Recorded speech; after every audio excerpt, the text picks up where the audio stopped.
நேற்றிரவு சிஐடி புலனாய்வு பிரிவுக்கு ஒரு ரகசியமான தகவல் கிடைக்குது. அந்த ரகசிய தகவலுக்கு அமைய கொழும்பு கொம்பனி வீதி பகுதியில் வந்து ஒருத்தர் கைது செய்யப்படுறாரு. பைக்கில் ஒருத்தர் ஏற்றி போகிறதுக்குன்னு சொல்லி வெயிட் பண்ணி கொண்டு இருக்கிறார். அங்கே போன சிஐடி அவரை கைது செய்யறதுக்கு முயற்சி எடுக்குது. அந்த நேரத்தில் ரெண்டு தரப்புக்கும் இடையில, அந்த பைக்கில் இருந்த நபருக்கும் சிஐடிக்கும் இடையில ஒரு தள்ளுமுள்ளு ஏற்படுது. அங்கிருந்து தப்பி ஓடுறதுக்கு முயற்சி எடுக்கிறார். அப்படியே இருந்தாலும் கடைசியில் வந்து சிஐடி அந்த நபரை கைது செய்து விசாரணைகளை நடத்துது. அவர்கிட்ட இருந்து ஒரு ரிவால்வர் கண்டுபிடிக்கப்படுது. அதுக்கு பிறகு அவர்கிட்ட வீட்டுக்கு கூட்டி போய் வீட்டை சோதிக்கிற சந்தர்ப்பத்தில் அந்த ரிவால்வருக்கு பயன்படுத்துறதுக்கான மேலதிகமான 10 தோட்டாக்களும் கண்டுபிடிக்கப்பட்டிருந்தது. அதுக்கு பிறகு அந்த நபர்கிட்ட வந்து விசாரிக்கிற மாதிரி சிஐடி விசாரிச்சிருக்கு. யாரை ஏற்றி போகிறதுக்கு வந்திருக்கிறீங்கன்னு சொல்லி கேட்ட நேரத்தில் ஒரு ஷூட்டரை ஏற்றி போகிறதுக்கு வந்திருக்கிறேன்னு சொல்லி அவர் வாக்குமூலம் கொடுக்குறாரு. ஒரு துப்பாக்கிதாரி ஏற்றி போகிறதுக்காக வெயிட் பண்ணி கொண்டிருந்தேன்னு சொல்லி அந்த வாக்குமூலத்தின் அடிப்படையில் அந்த துப்பாக்கிதாரி வந்து சிஐடியால் கைது செய்யப்படுறாரு. அந்த ரிவால்வரை கொண்டு வந்து கொடுத்தார்ன்ற குற்றச்சாட்டின் அடிப்படையில் ஒரு பெண் கைது செய்யப்பட்டிருக்கிறாங்க. அதுக்கு உதவி செய்திருக்கிறார் என்ற அடிப்படையில் இன்னும் ஒரு நபர்னு சொல்லி மொத்தமாக 4 பேர் கைது செய்யப்படுறாங்க. இதுக்கு பிறகுதான் இன்ட்ரெஸ்டிங்கான ஒரு விஷயம் நடக்குது. அந்த கைப்பற்றப்பட்டிருக்கிற துப்பாக்கி சம்பந்தமான ஃபொரன்சிக் ரிப்போர்ட் எடுத்து பார்க்குற நேரத்தில் அந்த துப்பாக்கி இதுக்கு முதல்ல ஒரு சில நாட்களுக்கு முதல்ல நடந்த ஒரு கொலைக்கு, ஒரு துப்பாக்கி சூட்டுக்கு பயன்படுத்தப்பட்டிருக்கிற ரிவால்வர்ன்றது உறுதி செய்யப்படுது. சில நாட்களுக்கு முதல்ல ரத்மலான பிரதேசத்தில் ஒரு துப்பாக்கி சூட்டு சம்பவம் பதிவாகி இருந்தது. அந்த சம்பவத்துக்கு பயன்படுத்தப்பட்டது தான் இந்த ரிவால்வர். வேறொரு நபரை சுடுறதுக்கு வந்து இந்த குரூப் வந்து தயாராக இருந்திருக்கு. வெளிநாட்டில் தலைமறைவாக இருக்கிற போதைப்பொருள் கடத்தல் கும்பல்ட தலைவன் சொல்லப்படுற ஒரு நபர்கிட்ட திட்டத்துக்கு அமைய இந்த முயற்சி வந்து முன்னெடுக்கப்பட்டிருக்கு. இலங்கையில் கொழும்புல இருக்கிற போதைப்பொருள் கடத்தலோடு சம்பந்தப்பட்டிருக்கிற ஒரு நபருடைய உறவினரை சுட்டு கொலை செய்யறது தான் இவர்களுடைய திட்டம் என்றது முதல்கட்ட விசாரணையிலிருந்து கண்டுபிடிக்கப்பட்டிருக்கு. ஆனால் ரத்மலான துப்பாக்கிச்சூட்டு சம்பவத்தில் வந்து ஒருத்தர் சுட்டு கொலை செய்யப்பட்டிருந்தார். இப்போ கைது செய்யப்பட்டிருக்கிறவர்கள் 4 பேரில் பிரதானமான ஷூட்டர், பிரதான சந்தேக நபர் சொல்லி ஒருத்தர் அடையாளப்படுத்தப்பட்டிருக்கிறார். அவர்தான் அந்த ரத்மலான துப்பாக்கிச்சூட்டு சம்பவத்தையும் நடத்தி இருக்கிறவர்ன்றது தெரிய வருது. இப்போ பைக்கில் இருந்தார் சொல்லி கைது செய்யப்பட்டிருக்கிற அந்த நபர் அந்த சம்பவத்திலையும் சாரதியா செயற்பட்டிருக்கிறார் என்றதும் விசாரணைகளில் உறுதி செய்யப்பட்டிருக்கு. இவங்கள்ட்ட இருந்து 2 ஃபோன் பறிமுதல் செய்யப்பட்டிருக்கு, பைக் பறிமுதல் செய்யப்பட்டிருக்கு. இதுவரைக்கும் நாங்கள் கேள்விப்பட்டிருக்கிறோம் பைக்குக்கு போலியான இலக்க தகடுகள் பயன்படுத்தப்பட்டதுன்னு சொல்லி. ஆனால் முதல் தடவையாக கேள்விப்படுறோம் இதில் பயன்படுத்தப்படுற இந்த செசி நம்பரை வந்து போலியானதுன்றது. இதை கண்டுபிடிச்சாலும், இந்த பைக் வந்து பறிமுதல் செய்யப்பட்டாலும், துப்பாக்கி சூட்டுக்கு பிறகு எங்கேயாவது கைவிட்டு ஓடினாலும் கூட உரிமையாளர் யாருன்னு சொல்லி கண்டுபிடிக்க முடியாத அளவுக்கு செசி நம்பர் கூட மாற்றப்பட்டிருக்குன்னு சொன்னால் இந்த பைக் இதுக்கு முதல்ல எத்தனை சம்பவங்களுக்கு பயன்படுத்தப்பட்டிருக்குன்ற ஒரு சந்தேகமும் இருக்குது. இந்த மாதிரி 4 பேர் கைது செய்யப்பட்டிருக்கிறாங்க. ஒரு கொலை முயற்சி வந்து சிஐடியால் முறியடிக்கப்பட்டிருக்கிற ஒரு சம்பவம் பதிவாகி இருக்கு. இந்த 4 பேரிடையும் விசாரணைகள் நடந்து கொண்டு இருக்கு. இன்னும் ஒரு கைது சம்பந்தமான செய்தி இன்றைக்கு அதிகம் பேசப்படுறது. சங்கீத் ஜாசேகரை கைது செய்யப்பட்டிருக்கிறார். அந்த பேர் உங்களுக்கு ஞாபகம் இருக்கும்னு சொல்லி நினைக்கிறேன். நேற்று முன்னாள் வீடியோவில் நாங்கள் அதை பற்றி காய்ச்சிருந்தாங்க. கிளிநொச்சி பளையில் விடுதலை புலிகள் அமைப்பினுடைய ஒரு ரகசியமான முகாம் இருக்கு, பயிற்சி நடந்து கொண்டிருக்கு, குண்டுகள் தயாரிக்கிற திட்டம் அங்கே செயற்படுத்தப்படுது. 100-150 பேர் வந்து போய் கொண்டிருக்கிறாங்க. என்ன நடக்குதுன்னு சொல்லியே வெளி உலகத்துக்கு தெரியாது. யாருடைய நடமாட்டம் இல்லாத ஒரு இடத்துல வந்து ஒரு ரகசியமான கேம்ப் இருக்குன்னு சொல்லி பாரதூரமான ஒரு குற்றச்சாட்டை ஐசி ஹியூமன் ரைட்ஸ் கமிஷன் என்ற பேரில் அந்த அமைப்பினுடைய நிறைவேற்று பணிப்பாளர்னு சொல்லி தன்னை அடையாளப்படுத்தி கொண்டு சங்கீத் ஜாசேகர் சொல்லப்பட்ட நபர் வந்து ஒரு பிரஸ் கான்ஃபரன்ஸை நடத்தி பரபரப்பான கருத்தை சொல்லி அது பெரிய அளவில் பேசப்பட்டிருந்தது. ஆனால் அவர் சொன்னது உண்மை கிடையாதுன்னு சொல்லி அமைச்சரவை பேச்சாளர் அதை மறுத்திருந்தார். அதுக்கு பிறகு பாதுகாப்பு தரப்பும் அது சம்பந்தமாக விசாரிக்கப்படும் சொல்லி இருந்தது. பொதுமக்கள் பாதுகாப்பு அமைச்சர் ஆனந்த விஜயபாலவும் அதை உறுதிப்படுத்தி இருந்தவர். அதுக்கு பிறகு இன்றைக்கு அந்த நபர் கைது செய்யப்பட்டிருக்கிறார். பார்க்குற நேரத்தில் கொஞ்சம் வயசான ஆள் மாதிரி தான் இருக்கிறார். இன்றைக்கு நீதிமன்றத்தில், கோட்டை நீதிமன்றத்தில் முன்னிலைப்படுத்தப்பட்டதுக்கு பிறகு 2ஆம் தேதி வரைக்கும் அந்த நபரை விளக்கமறியலில் வைக்க சொல்லி நீதிமன்றம் உத்தரவு பிறப்பிச்சிருக்கு. அவர் சொன்ன தகவல்கள் எதுவுமே உண்மை கிடையாது என்றது இன்றைக்கு பயங்கரவாத விசாரணை பிரிவால் நீதிமன்றத்தில் அறிவிக்கப்பட்டிருந்தது.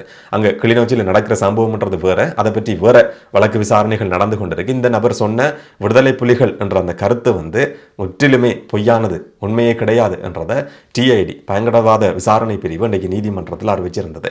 இதில் ஒரு இன்ட்ரெஸ்டிங்கான விஷயம் நடந்திருக்குன்னு சொன்னால், இவர் கைது செய்யப்பட்டது அந்த சர்ச்சைக்குரிய கருத்து சம்பந்தமாக.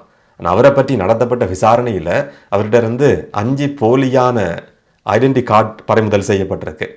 ஆள் மாறாட்டம் செய்திருக்கிறார் என்ற ஒரு குற்றச்சாட்டாக இருக்கலாம், இல்லாட்டி போலியான டாக்குமெண்ட்ஸை தயாரிச்சிருக்கிறார் என்ற குற்றச்சாட்டின் அடிப்படையில் இப்போ வேற விசாரணைகளை வந்து இந்த நபர் எதிர்நோக்க இருக்கிறார். எதுக்காக ஒரு நபர் வந்து 5 அடையாள அட்டைகளை வச்சிருந்தார்ன்ற இன்னும் ஒரு கேள்வியும் இருக்கு. இதை பயன்படுத்தி கடந்த காலத்தில் இந்த மாதிரியான சம்பவங்கள் ஈடுபட்டார் என்ற அடிப்படையிலையும் சில நேரங்களில் விசாரணைகள் நடத்தப்படலாம். இன்னும் ஒரு இன்ட்ரெஸ்டிங்கான விஷயத்தை பார்த்தேன், சோசியல் மீடியாவில் சிங்கள பக்கங்கள் அதிகம் பேசப்பட்டது. இவர் வந்து ஒரு அரசியல் குடும்பத்தினுடைய மருத்துவராக செயல்பட்டவராம். அதை உறுதிப்படுத்த முடியல, அதனால அந்த குடும்பத்தினுடைய பேரை சொல்றது வந்து அவ்வளவு பொருத்தமானதாக இருக்காது. ஒரு அரச குடும்பம் மாதிரி கடந்த காலத்தில் வாழ்ந்த ஒரு குடும்பம் சொல்லி வச்சுக்கொள்ளுமே, அந்த குடும்பத்தினுடைய மருத்துவரா டாக்டரா கடந்த காலத்தில் செயற்பட்ட ஒரு நபர் தான் இப்படி சர்ச்சையான கருத்தை சொல்லி கைது செய்யப்பட்டிருக்கிற நபர்ன்ற மாதிரி ஒரு பழைய ஃபோட்டோவும் சில இடங்களில் உலாவறதையும் பார்க்க முடியுது. அதை உறுதிப்படுத்த முடியல, அதனால அந்த குடும்பத்திட்ட பேரை சொல்றது வந்து அவ்வளவு பொருத்தமானதாக இருக்காது. அது உண்மையாக இருக்கிற பட்சத்தில் இப்போ டொட்டை வந்து தொடர்பு படுத்தி பார்க்குற நேரத்தில் அவருடைய நோக்கம் எப்படியானது என்றது வந்து நாங்கள் ஓரளவுக்கு விளங்கி கொள்ளக்கூடிய மாதிரி இருக்குன்னு புலி வருது பயம் காட்டி இப்போ கைது செய்யப்பட்டு வேற விசாரணைகளை எதிர்நோக்கிற ஒரு நபராக சங்கீத் ஜாசேகரவினுடைய கதை வந்து மாறி போய்கொண்டிருக்கு. விசாரணைகள் நடக்குது, என்ன நடக்கும்ன்றதை நாங்கள் பொறுத்திருந்து பார்க்கலாம். இந்த நேரம் சிஐடி விசாரணையில் வந்து வேறொரு சம்பவம். சிஐடி விசாரணையில் சிஐடிக்கு ஒரு ரகசியமான குறிப்பேடு கிடைச்சிருக்கு. ஈஸ்டர் தாக்குதல் சம்பந்தமான விசாரணைகளை நடத்தி கொண்டிருக்கிற சிஐடி வந்து ஒரு சீக்ரெட்டான ரகசியமான புலனாய்வு தகவல்கள் இருக்கிற ஒரு குறிப்பு புத்தகத்தை கைப்பற்றியிருக்கு. அதுவும் முக்கியமான ஒரு குறிப்பு புத்தகம் என்னன்னு சொன்னால் வவுனதீவு இராணுவ புலனாய்வு பிரிவோடு சம்பந்தப்பட்டிருக்கிற ஒரு குறிப்பேடு. அந்த குறிப்பேட்டுக்கு பொறுப்பாக இருந்த இராணுவ கேர்னல்ட்டையும் விசாரணை என்று சொல்றதையும் விட வாக்குமூலம் பதிவு செய்யப்பட்டிருக்கு. அந்த புத்தகத்தில் இருக்கிற விஷயங்கள் இதுவரைக்கும் சொல்லப்படலை, ஆனால் நீதிமன்றத்தில் வந்து இன்னைக்கு அறிவிக்கப்படுது. சிஐடி அறிவிச்சிருந்தது. கொழும்பு கோட்டை நீதவான் பசன் அமரசேனவுக்கு இது அறிவிக்கப்படுது. வவுனதீவு இராணுவ புலனாய்வு பிரிவோடு சம்பந்தப்பட்டிருக்கிற ஒரு முக்கியமான குறைபாட்டை நாங்கள் கைப்பற்றி இருக்கிறோம். அதை முழுமையாக ஆய்வு செய்து கொண்டிருக்கிறோம். எதிர்வரும் நாட்களில் வந்து அதை பற்றின அறிக்கை நீதிமன்றத்தில் சமர்ப்பிக்கப்படும் சொல்லி சொல்லப்பட்டிருந்தது. இந்த புத்தகம் ஏன் முக்கியமானது சொன்னால், வவுனதீவில் வந்து போலீஸ் காவலரன்ல 2 போலீஸ் உத்தியோகத்தர்கள் கொலை செய்யப்பட்ட சம்பவம். இந்த கதையை வந்து கேட்டு புளிச்சு போன ஒரு கதை, ஆனால் இதில் வந்து ஞாபகப்படுத்த வேண்டியிருக்கு. அந்த 2 போலீஸ் உத்தியோகத்தர்களும் கொலை செய்யப்பட்ட சம்பவம் அந்த விசாரணை ஒழுங்காக நடந்திருக்குமா இருந்தால் ஈஸ்டர் தாக்குதலே தடுக்கப்பட்டிருக்கலாம். சஹரான் குழுவால அந்த 2 பேரும் கொலை செய்யப்பட்டாங்க. ஈஸ்டர் தாக்குதலுக்கு முதல்ல ஜனவரியில் பதிவான சம்பவம். அது கண்டுபிடிக்கப்பட்டிருக்குமா இருந்தால் அந்த தாக்குதலே தடுக்கப்பட்டிருக்க முடியும். அதை கண்டுபிடிக்காத மாதிரி இராணுவ புலனாய்வு பிரிவு தான் போலியான தகவல்களை வந்து சிஐடிக்கு கொடுத்தது, விசாரணையை திசை திருப்பினது என்றதான் மிக முக்கியமான ஒரு குற்றச்சாட்டு இந்த சம்பவத்தை பொறுத்த வரைக்கும், இந்த விசாரணைகளை பொறுத்த வரைக்கும்.